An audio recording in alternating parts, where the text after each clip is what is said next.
14 April 1944ના આજના આ ગોજારા દિવસે બ્રિટિશ માલવાહક જહાજ SS ફોર્ટ સ્ટીકિન કે જે 1400 ટનથી વધારે એક્સપ્લોઝિવ લઈને બોમ્બેના વિક્ટોરિયા ડોક ખાતે આવેલું હતું અને એમાં આગ અને વિસ્ફોટ થવાના કારણે 1000 જેટલા લોકો મૃત્યુ પામેલા અને અનેક બહાદુર ફાયર ફાઇટરોએ એમના પ્રાણની આહુતિ આપી હતી.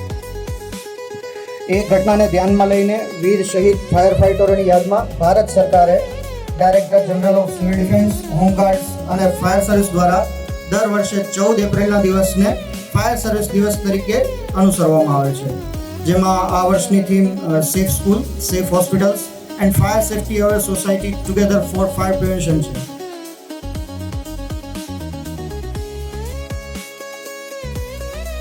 સરહદ ઉપર જે જવાનો ડ્યુટી કરે છે એને સોલ્જર્સ કહેવામાં આવે છે. તો આપણે આપણા ફાયર કર્મીઓને સિવિલ સોલ્જર્સ કહેવામાં મને લાગે છે કે કંઈ ખોટું નથી. જેમ મિલિટરીની બ્રિગેડ રાષ્ટ્રીય સરહદો ઉપર ફરજ બજાવે છે, એમ આપણને ફાયર બ્રિગેડ નામ આપવામાં આવ્યું છે.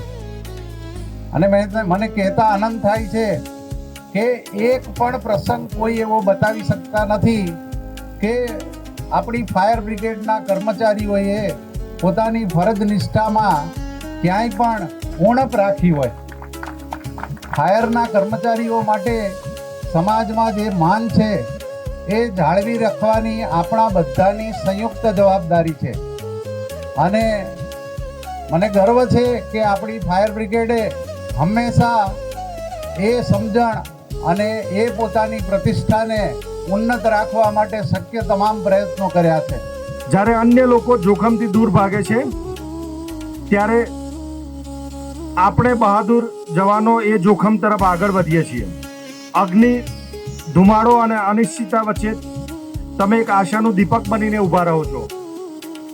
આજે આપણે જે પરેડ કરી એ માત્ર શિસ્ત અને તાલીમનું પ્રદર્શન નથી, પરંતુ તે તમારી પ્રતિબદ્ધતા, ટીમવર્ક અને દેશપ્રેમનું જીવંત ઉદાહરણ છે. દરેક પગલામાં ગૌરવ છે, દરેક ચહેરા પર સમર્પણ દેખાય છે. હું તમામ ફાયર ફાઇટરને દિલથી અભિનંદન આપું છું કે સમાજ માટે પ્રેરણા છો. આપનો સાહસ અને સેવાભાવ આપણને શીખવે છે કે સાચી હિંમત શું હોય છે. આ દિવસ આપણને એક મહત્વપૂર્ણ સંદેશ આપે છે, જે સંદેશ સુરક્ષા અને સાવચેતીનું મહત્વ સમજાવે છે. આગ જેવી આપત્તિઓને રોકવા માટે માત્ર અગ્નિશામક વિભાગ જ જવાબદાર નથી, પરંતુ દરેક નાગરિકની પણ ફરજ છે કે સાવચેતી રાખે, સુરક્ષા નિયમોનું પાલન કરે. આધુનિક યુગમાં આગના જોખમો નવા સ્વરૂપમાં સામે આવી રહ્યા છે. ઉદ્યોગો, ઊંચી ઇમારતો અને નવી ટેકનોલોજી સાથે પડકારો પણ વધ્યા છે, પરંતુ મને ગર્વ છે કે આપણો વિભાગ નવી ટેકનોલોજી, તાલીમ અને સાધનો સાથે સતત પોતાને મજબૂત બનાવી રહ્યો છે. હું રાજ્ય સરકાર તરફથી ખાતરી આપું છું કે અગ્નિશામક સેવાઓને વધુ સક્ષમ, મજબૂત બનાવવા માટે તમામ જરૂરી પગલાં લેવામાં આવશે.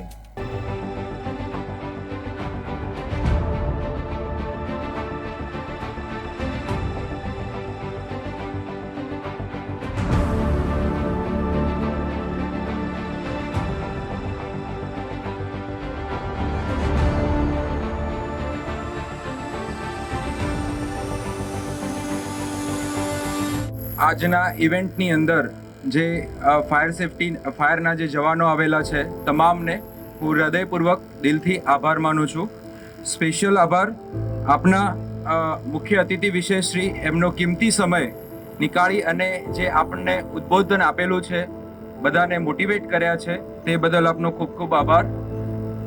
માનનીય નાયબ નિયામક સાહેબ શ્રી, એમને જે આપણને મોટિવેટ કર્યા તથા એક જે ફાયર ટ્રેનિંગ સેન્ટર્સ જે આપણા માટે ઓપન થવા જઈ રહ્યું છે એનાનું જે માર્ગદર્શન આપ્યું એ બદલ સાહેબશ્રીનો ખૂબ ખૂબ આભાર.